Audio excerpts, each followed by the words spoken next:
Bonjour, bienvenue dans Prima. Bonjour Vanina. Bonjour Lisa.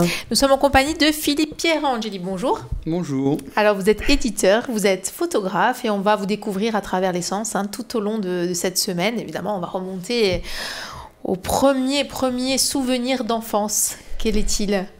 Oh.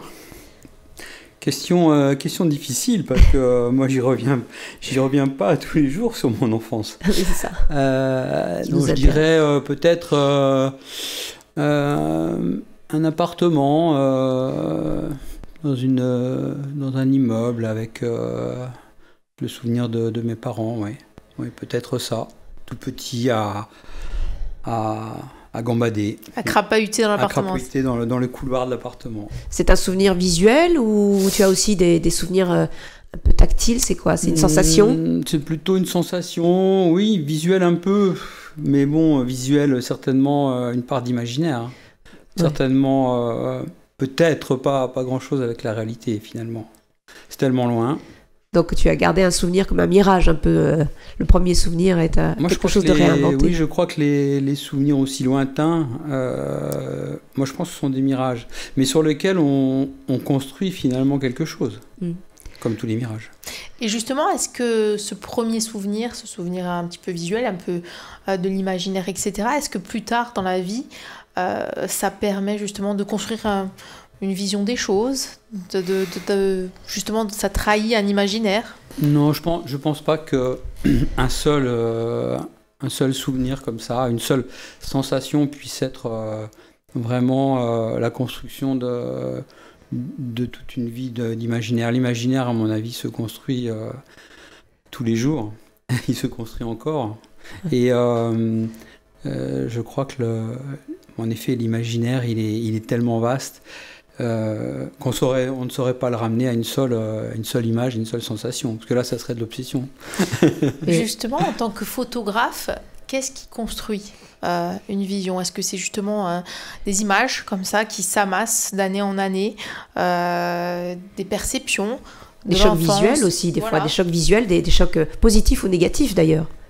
En fait, aujourd'hui, après une carrière quand même, je dirais, assez importante. Oui, et impressionnante d'ailleurs, avec des très jolies invités, ouais, très jolies choses. Quand même plus de 30 ans de photos. Je dirais presque, on oublie la photo. Oui.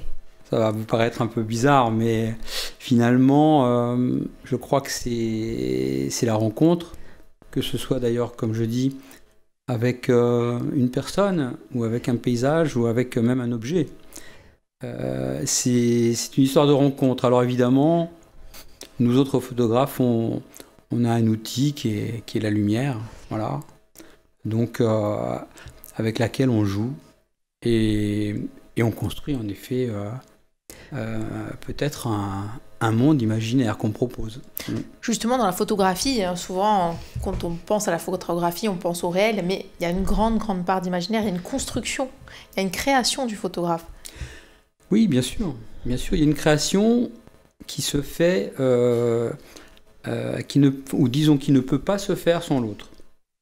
Je veux dire, il faut absolument, à mon sens, regarder, prendre le temps du regard, qui est un temps d'écoute.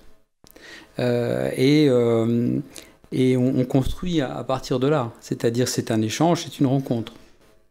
Mais ce qui m'intéresse, moi je trouve souvent assez fascinant chez les artistes, c'est que les artistes, ils ont bien sûr le sens du langage, mais le médium qu'ils choisissent pour s'exprimer, c'est vraiment le langage de leur âme. Pourquoi est-ce que toi, tu as choisi justement de passer par la vue pour communiquer avec nous ton monde intérieur, comment tu vois de ton intérieur le monde extérieur? Parce que c'est ça, tu nous prends par la main, et à travers tes photos, tu nous montres des choses que nous ne nous arrêtons pas dessus, nous ne voyons pas de cette façon-là. Qu'est-ce qui a provoqué cette envie avec ce médium-là, la photographie? Disons que la photographie est une représentation. Peut-être le désir de proposer quelque chose. Peut-être le désir de faire voir quelque chose qui était important à mes yeux.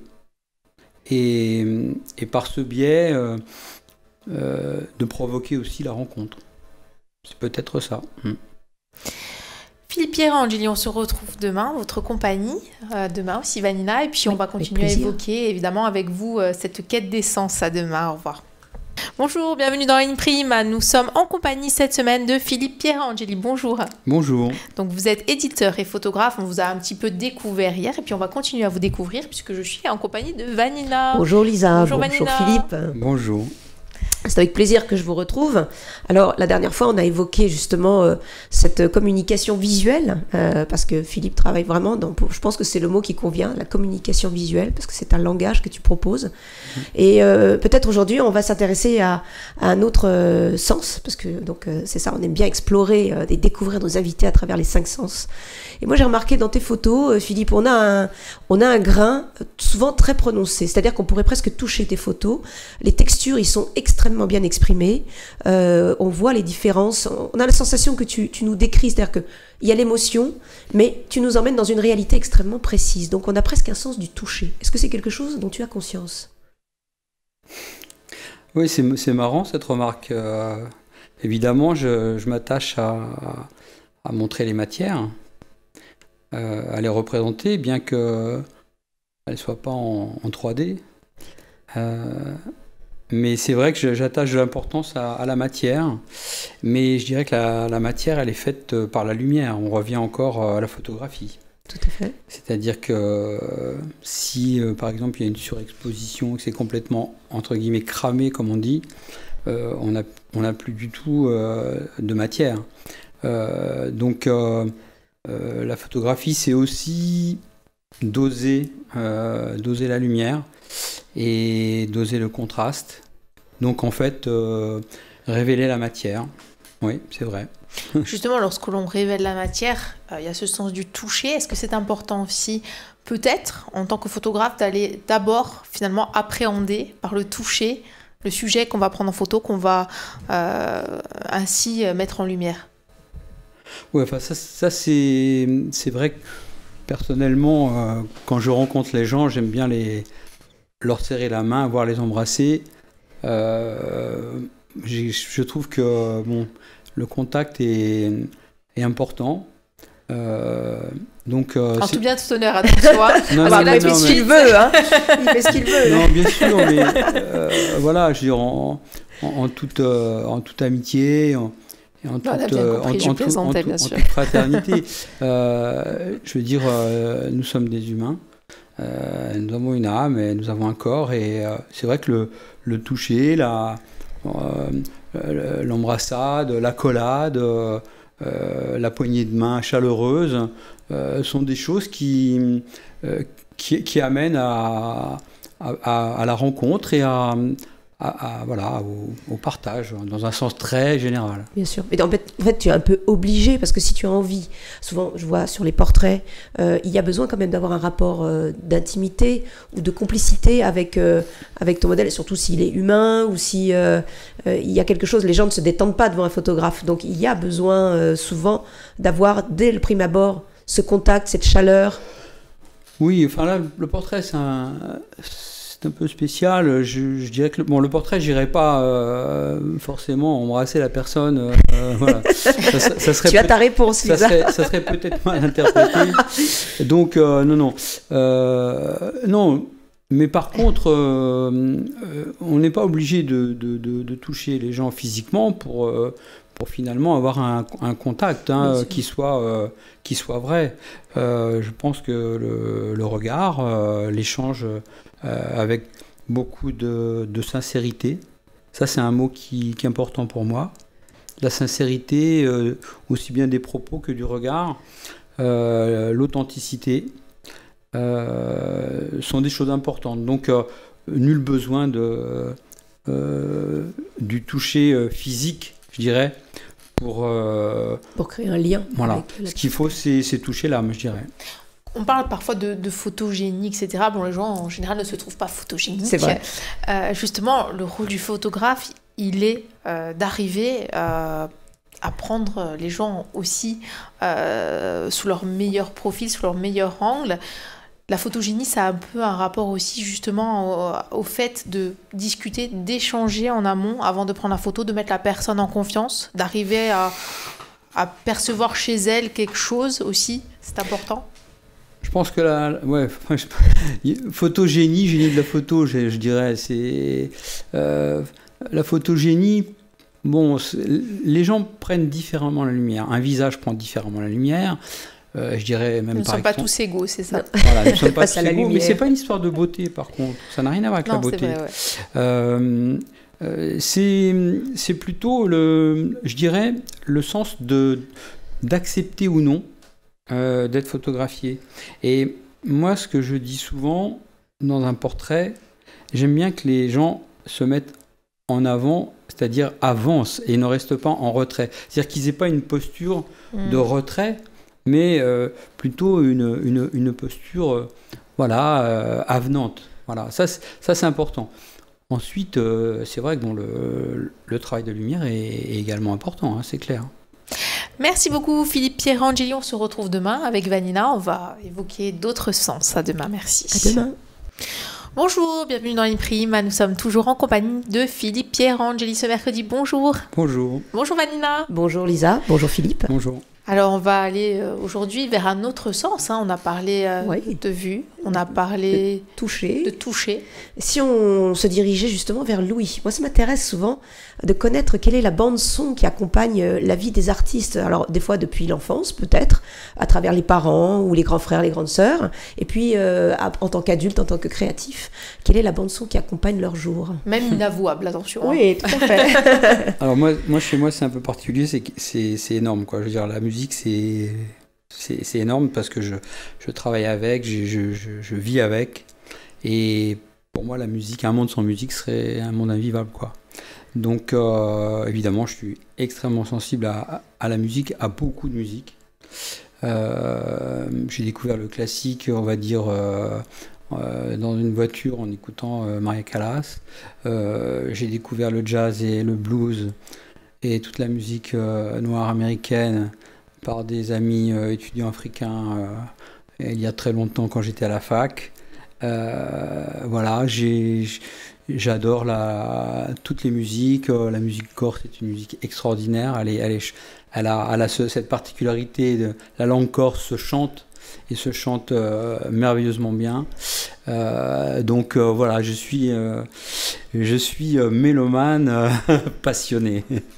Ça se ressent dans tes photos d'ailleurs, parce qu'on voit avec quel amour tu sais mettre en valeur beaucoup de musiciens. D'ailleurs, j'engage nos auditeurs à aller voir justement le site de Philippe. Donc vous allez sur Google et vous tapez Philippe Pierangeli et régalez-vous, parce que vraiment, c'est pas du tout commun justement. Tu t'arrêtes souvent sur des détails, notamment beaucoup les mains, et souvent les artistes qui ne sont pas dans des attitudes figées, parce qu'il semblerait que pour toi la musique, ce n'est pas quelque chose de figé justement. Tu veux vraiment exprimer à travers tes photos que ce sont des acteurs, des artistes, musiciens. Oui, bien sûr. Je fais référence à mon travail sur le jazz et le blues, qui a été vraiment un travail qui était, à l'époque, c'était ma vie. Je passais ma vie quand j'étais sur Paris au New Morning. Donc, je rencontrais vraiment des gens que j'adulais au niveau du jazz, au niveau du blues. Vraiment, j'ai vu des pointures, j'ai rencontré des gens extraordinaires. B.B. King, Chet Baker, Dexter Gordon, Miles Davis. Je veux dire, voilà, c'est des artistes extraordinaires. Et ça s'est ressenti ensuite dans mon métier, parce que la prise de vue, pour moi, elle est indissociable d'un rythme. C'est-à-dire que j'impose un rythme, je crée un rythme, je propose un rythme en fait, et j'aime qu'on arrive à un résultat quand il y a ce rythme. Voilà. Que ce soit d'ailleurs avec un paysage, que ce soit et d'autant plus avec un portrait et de l'humain, quoi. Comment justement la photo peut rendre la musique? Justement, il y a ce rythme. Comment vous le créez, ce rythme? Déjà, on peut dire qu'il y a des éléments de langage qui sont communs. On parle de couleur, on parle de couleur d'une note, on parle de couleur en photographie. Voilà, il y a des tas de choses qui sont communs entre ces deux médias. Et puis, il y a surtout une expression de l'âme. C'est-à-dire qu'on exprime énormément de choses par les deux médias. Évidemment, la musique nous touche d'une manière différente, peut-être plus intérieure, ou dans la durée, elle s'inscrit peut-être plus dans la durée, alors que la photographie, elle est un instantané, donc, mais un instantané que l'on regarde longtemps. Et justement, la musique, c'est ce mouvement dans la photographie. On dit souvent que la photographie, c'est quelque chose de figé. Pas du tout, il y a du mouvement dans la photographie. Oui, dans la photographie, il y a du mouvement, bien sûr. Même une image où il n'y aurait pas quelque chose en mouvement, il peut y avoir quand même du mouvement. Bien entendu, c'est vrai que vous le dites clairement, c'est aussi un autre élément, le mouvement. Voilà. Moi, je remarque souvent sur les photos justement de Philippe, parce que j'aime beaucoup aller voyager un peu dans son travail, et je remarque qu'il y a un traitement très différent entre tes clichés donc de tes promenades dans la nature et tes clichés des artistes. C'est-à-dire que tu as vraiment une façon très différente de les traiter. C'est-à-dire que dans la nature, on a des sensations justement d'une musicalité qui est beaucoup plus douce, souple, alors qu'effectivement, quand on est avec des musiciens, il me semble, c'est mon ressenti, peut-être que je me trompe, on a quelque chose qui est effectivement plus rythmé, plus présent. Et tu es plus dans la... Voilà, tu te laisses porter par une mélodie plus douce quand tu es dans la nature, il me semble. Disons qu'on n'a pas le même rapport. La nature, c'est... Moi, je suis contemplatif de la nature. Si je suis contemplatif d'une personne... Ça peut arriver, on peut avoir une rencontre qui nous mette... Oui, mais je veux dire, on n'a pas le même rapport quand même en photographie, en paysage et une personne. Donc voilà, je crois que c'est peut-être ce temps du regard qui est différent, et la photographie à un paysage ne vous rend pas la même chose, parce que lorsque vous êtes avec une personne, soit un musicien ou d'ailleurs d'autres personnes. Mon travail sur l'agropastoralisme avec tous mes amis bergers. On va y venir tout à l'heure, oui. Voilà, moi, sont aussi des portraits magnifiques que j'aime énormément, et le rapport est le même, je veux dire. Merci beaucoup Philippe Pierangeli, on se retrouve demain pour notre avant-dernière émission de la semaine. À demain, merci Vanina, au revoir. Merci Lisa. Bonjour, bienvenue dans l'Imprima, nous sommes jeudi, nous sommes en compagnie de Philippe Pierangeli, bonjour. Bonjour. Et nous sommes en compagnie de Vanina, bonjour Vanina. Et oui, toujours là, bonjour Lisa, bonjour Philippe. Fidèle au poste, tout à fait, avec plaisir. Et Vanina, tu vas nous emmener dans un autre voyage aujourd'hui, dans un autre sens. Et oui, on va y aller ensemble, parce que en fait, Lisa et moi, on déguste les invités, finalement, c'est une dégustation de l'enfance des invités, voilà. Aujourd'hui, on va s'intéresser, parce que justement, la dernière fois, on s'est arrêté sur le monde agropastoral, et il y a un sens qui est lié extrêmement à ce milieu, c'est le goût, quand même. Oui, quand même. Quand même. C'est quand même là où on trouve... On va pas vous demander votre fromage préféré. Non, on va pas aller jusque-là, mais... Tous, voilà, on a la réponse. Vaste programme. Justement, ce rapport au goût... par exemple, est-ce que tu as justement un premier souvenir de quelque chose, d'un goût de l'enfance, parce qu'on se penche aussi toujours sur la source un peu de la genèse de l'artiste. La grand-mère, ouais. C'est ça. Souvent, la cuisine de la grand-mère. C'est vrai. Moi, oui, c'est vrai. Bon, parlons de ma grand-mère. Ah, voilà. On y vient. Ma grand-mère me faisait tout petit, elle nous faisait un truc un peu, je sais pas si ça se fait encore d'ailleurs, mais un jaune d'œuf avec du sucre et battu comme ça. C'est délicieux. Oui. C'est un tonique, c'est ça. C'était la gourmandise totale. Voilà. Sinon, pour parler de l'agropastoralisme, non, je veux dire, c'est avant tout les hommes et les femmes qui me passionnent, que je respecte énormément. Voilà, ce sont des... je suis de plus en plus, j'ai toujours été, mais je suis de plus en plus admiratif de ces gens qui travaillent tous les jours par passion. Voilà, c'est beau, ce sont des beaux métiers, ce sont des beaux gestes, ce sont des belles vies, et dures, elles sont encore dures malgré notre société moderne qui apporte beaucoup de confort, heureusement. Mais voilà, ce sont de belles rencontres aussi humaines, avant tout. Vous qui justement évoluez dans ce milieu, est-ce que vous voyez cette qualité des produits corses finalement qui reste malgré la modernisation, malgré la tentation parfois aussi de céder à la facilité? Est-ce qu'il y a toujours aujourd'hui en Corse cette envie de faire du bon produit, du produit avec justement de la bonne matière première? Est-ce que c'est toujours d'actualité? Et comment? Je veux dire, je pense qu'on a la chance sur notre territoire d'avoir encore tous ces savoir-faire, toute cette passion. Et franchement, on a une qualité qui est extraordinaire. Hein. Bon, d'ailleurs, profitons-en pour dire que les changements climatiques posent beaucoup de questions actuellement à toutes les filières de l'agropastoralisme. Tu ferais plaisir à Trump. Hein. Donc nous ne sommes pas exempts de ces problèmes, malheureusement. Et tout le monde fait des efforts pour essayer de maintenir une qualité optimum. Mais il y a des vraies questions et c'est un vrai problème qui commence à se poser. Et on est dans une agriculture encore qui est responsable, justement. Complètement. Ah oui, complètement. L'agropastoralisme encore, c'est un engagement. Hein. C'est une vie. Je veux dire, voilà, c'est un engagement, une passion. D'ailleurs, pour moi, c'est une source inépuisable de rencontres, de bonheur. Hein. C'est vraiment, franchement, je trouve qu'on a quelque chose d'exceptionnel et c'est pour ça que j'ai voulu aussi en parler et mettre à l'honneur tout ce monde agropastoral. Est-ce que, comme M. Jourdan, finalement, on fait du bio sans le savoir en Corse? On ne fait pas 100% de bio, hein, mais on en fait beaucoup. Et je veux dire que le bio ne se pose pas dans les mêmes termes ici, sur notre territoire, qu'il peut se poser ailleurs.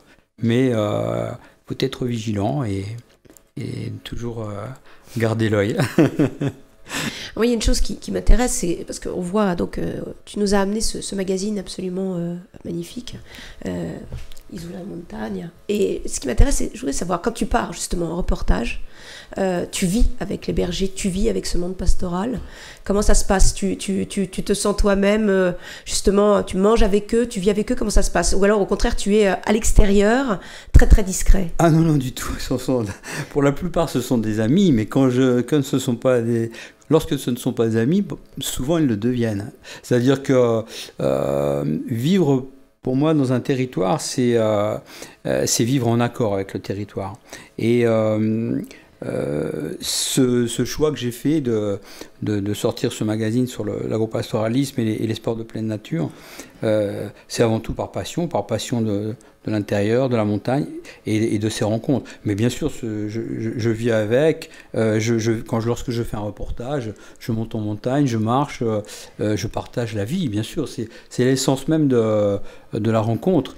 Il n'y a que dans des magazines, je dirais, plus futiles sur le continent qu'on nourrit les articles avec des dossiers de presse où les gens ne rencontrent même pas ni les autres, ni les produits, ça, ni quoi que ce soit. Voilà. Non mais c'est vrai, je veux dire, nous on a cette chance, la chance de la proximité, mais ce monde-là, il faut le montrer parce que il est toujours en équilibre et il est toujours fragile. Que ce soit l'agropastoralisme, que ce soit nos pêcheurs. Hein. J'ai fait un travail aussi sur une communauté de pêcheurs extraordinaires à Bonifacio, mais il y en a partout en Corse.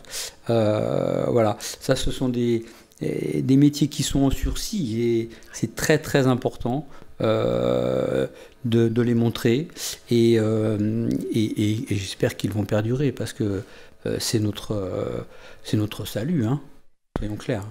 Bonjour, bienvenue dans Imprime. Nous sommes vendredi pour cette dernière émission de la semaine en compagnie de Philippe Pierangeli. Bonjour. Bonjour. Alors, vous êtes éditeur photographe. On va présenter évidemment pour cette dernière émission ce magazine Isola Montagne. Donc sur le www aussi, vous pouvez le trouver. Donc les liens sur le www.isolamontagne.cortica et puis évidemment le magazine en kiosque. Bonjour Vanina. Bonjour Lisa. Oui, je me suis glissée l'air de rien. Et évidemment, donc on va finir sur notre dernier sens. Et on a parlé beaucoup d'agropastoralisme, on le sait, ce sont des bruits aussi, hein, les fameux bruits justement de cette Corse ancestrale, ces derniers bruits qui finalement remontent depuis la nuit des temps. Je pense à cette chanson aussi, Imulatir. Ces bruits, ces sensations, justement, est-ce qu'elles ont finalement été transmises tout au long des siècles? Bien sûr. Alors, ces sons sont magnifiques en montagne. Bon, le son des cloches, des brebis, des chèvres. Vous êtes dans un espace extraordinaire et vous avez ces sons. Il y en a d'autres. Moi, il y a un son qui m'est particulièrement cher, c'est le cri du Milan. Ah. Voilà. Donc d'ailleurs, sur le dernier numéro qui va paraître mi-octobre, nous faisons un sujet sur le Milan que nous avons intitulé Celui que l'on entend avant de voir. Et ce cri, bon, le Milan, il y en a beaucoup en Corse et pour moi, c'est un oiseau extraordinaire. On va parler d'odorat, mais bon, dans la grosse pastoralisme, de suite, ça fait moins rêver. Même si, évidemment, on va parler de cette odeur particulière de la Corse et puis de la forêt corse, puisque vous en parlez dans cet ouvrage, ce magazine, par contre, sur le magazine de la montagne corse. Donc, évidemment, là aussi, les odeurs particulière de cette montagne. Oui, bien sûr, l'odeur de montagne, l'odeur du maquis, enfin, je veux dire, ici, l'odeur, elle est présente, je dirais, en permanence, quoi. Je veux dire, on a la chance, encore une fois, sur un territoire encore bien préservé, et on profite, c'est vrai, de tous ces sens, c'est tout simplement... magique, quoi. C'est un don.